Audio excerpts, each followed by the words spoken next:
everybody, hope that you are doing very well and welcome to today's video where we are going to be going over a cryptocurrency trading strategy.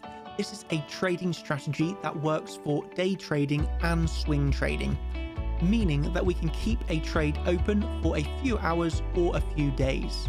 And it also works across different markets, so we can incorporate this strategy into trading Bitcoin, cryptocurrency, forex markets or the stock markets. So you'll be able to use this strategy instantly after watching this video. So I hope that you thoroughly enjoy it.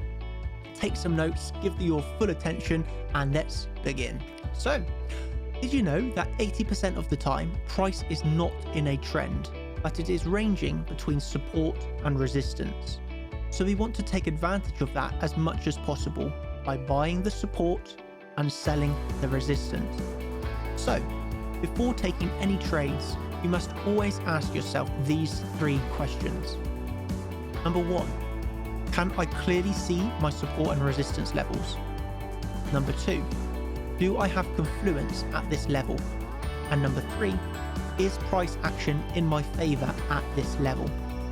If the answer is yes to these three questions, you take the trade without any emotion. Take a look at this Bitcoin chart. The first thing that we see here is that this 4-hour level acted as resistance multiple times, so we draw the resistance level. Then we look for confluence at this level. If we take our Fibonacci retracement tool, we can see that the CC is just next to it. Afterwards, we want to wait for price to come back up and see how it will react at this level on the lower time frames. When we want to take a short, we always look for a shooting star or a bearish engulfing candle formation. That is our trigger to enter the short. If we do not see a shooting star or a bearish engulfing at this level, we simply do not enter the trade. So let's go to the lower term timeframes to see what happened. This is the 15-minute chart. We can see that price touched a first time at this level, but we didn't have any entry because price action was not bearish yet. But a few hours later, price touched a second time this level, and we can see the formation of a bearish engulfing candle. That is our entry trigger. So we short here and we put our stop loss above this candle's high. Let's go to the 5-minute chart to see what happened. We can clearly see a nice shooting star, which is a sign that price action is bearish. So this could also have been our entry to short, and we would put our stop loss above this candle. What happened next? Price went down and we closed the trade with a very nice percentage gain at our support level, which is always the 0 point of the Fibonacci retracement. Looking at the risk to reward ratio, we risked 1 to make 20 times more. If we risked $100 on this trade, we would have made $2,000. So we risk a little to make a lot. Now, you might be wondering, why did you close the trade? You could have made more money by keeping it as price went down. Remember that this is a strategy for trading the range, meaning that we always close the trade at our support, because no trader can know exactly if the price will break support or bounce from it. The most important thing for us is to take money from the market and repeat this process again and again and again. So let's jump to another example. Here is the Ethereum USD chart. We notice that this 4-hour level acted as support multiple times. So when price broke it, we expect it to now act as resistance. We then take our Fibonacci retracement to see if we have confluence at this area.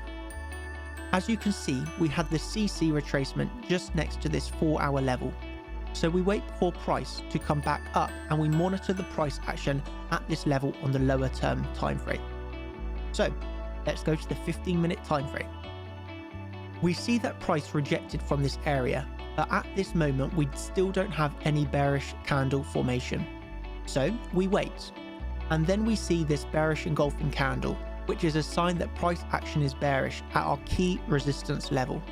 So we take an entry at the close of this candle and we put our stop loss just above this candle. What happened next? Well, price went down and we closed our trade at support, which is the 0 point of our Fibonacci retracement. We follow the same process when we want to buy. In this chart, we can see that this 4-hour level acted as resistance and then support, so we draw it. We then take our Fibonacci retracement and we notice that we have confluence between the CC and the 4-hour level. So we wait for price to retrace and we monitor the price action at this level on the lower term time frame. When we want to take a long, we always look for a hammer or a bullish engulfing candle. That is our trigger to enter the long position. So let's go over to the 15-minute chart. We notice that when price came back to this 4-hour level, it formed a nice hammer candle. This is our trigger to enter the trade, and we put our stop loss just below this candle. What happened next? Price went up and we closed the trade at resistance, which is always the 0 point of our Fibonacci retracement. Look at the risk to reward ratio. We risked 1 to make 25 times more, meaning that if we risked $100 on this trade, we would have made $2,500. So we risk a little to make a lot. As you can see, trading is not hard if you know what you are looking for. Also guys and girls, if you like what you are seeing and enjoying the content, please leave some comments down below or feedback and leave a thumbs up, as it is always heartwarming to see what you think. Moving on. We can use this same strategy for forex. This is the Euro USD pair. We identified that this 4-hour level acted as a resistance multiple times, so we draw it. We then take our Fibonacci retracement and we see that we have confluence with the CC zone.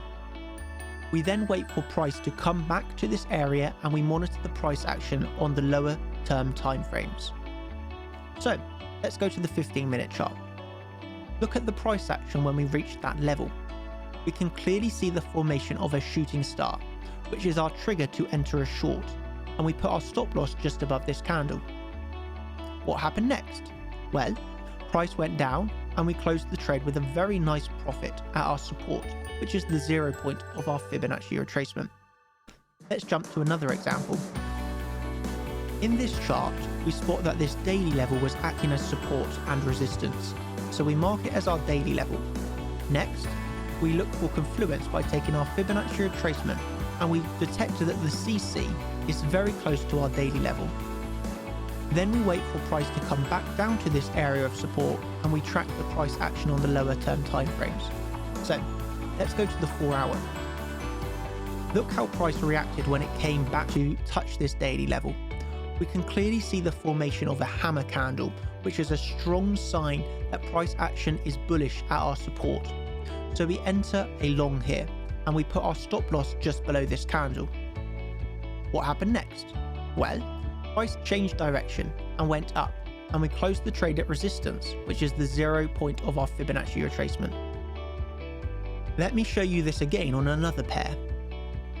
Here we identify this 4-hour level acting as support and resistance, so we draw it. After that, we take our Fibonacci retracement and we see that there is confluence between this 4-hour level and the CC. So again, we wait for price to come down and we monitor price action at this area on the lower term time frames. So let's go to the 15-minute chart. What do you notice? When price came back to the 4-hour level, we clearly see the formation of this bullish engulfing candle, which is our entry trigger to enter a long, and we put our stop loss just below this candle. What happened next? Well, price went up because this level acted as strong support and we closed the trade at our resistance, which is the 0 point of our Fibonacci retracement. Now, remember this. The CC zone is not a strategy by itself, meaning that we never take a trade by only using it alone. We always look for confluence with support and resistance levels and track the price action at these levels. So, you might be wondering, why do we even need to use the CC zone? We need to use it because most traders have their eye at this level. Moreover, most trading is done by bots and algorithms, and they are programmed to take this level into consideration when making trading decisions. Let me show you how this concept is also working on the higher term timeframes. This is the Bitcoin USD chart on the monthly time frame. Why did the price stop exactly at this level? First, we spot that this is a monthly level that acted as resistance, so we draw it. Then, if we take our Fibonacci retracement from high to low, we clearly see that we had confluence between the CC and the monthly level, making it a very high resistance region. So, let's see what happened on the lower term timeframes when price came back to touch this level. This is the 1 hour chart. Look at the bearish price action when price came back to touch this monthly level. We clearly see this bearish engulfing candle, which is our trigger to enter a short, and we would have placed our stop loss just above this candle. But what happened next?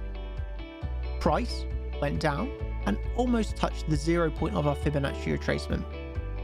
So you can see, trading has nothing to do with guessing, and it is not difficult when you know what you're doing. You just need to have a plan and an understanding of how price action works at key levels of support and resistance. Again, if you liked the video, please leave us some comments below to let us know what you think and give this video a thumbs up. Thank you for watching, and I will catch you in the next video we make.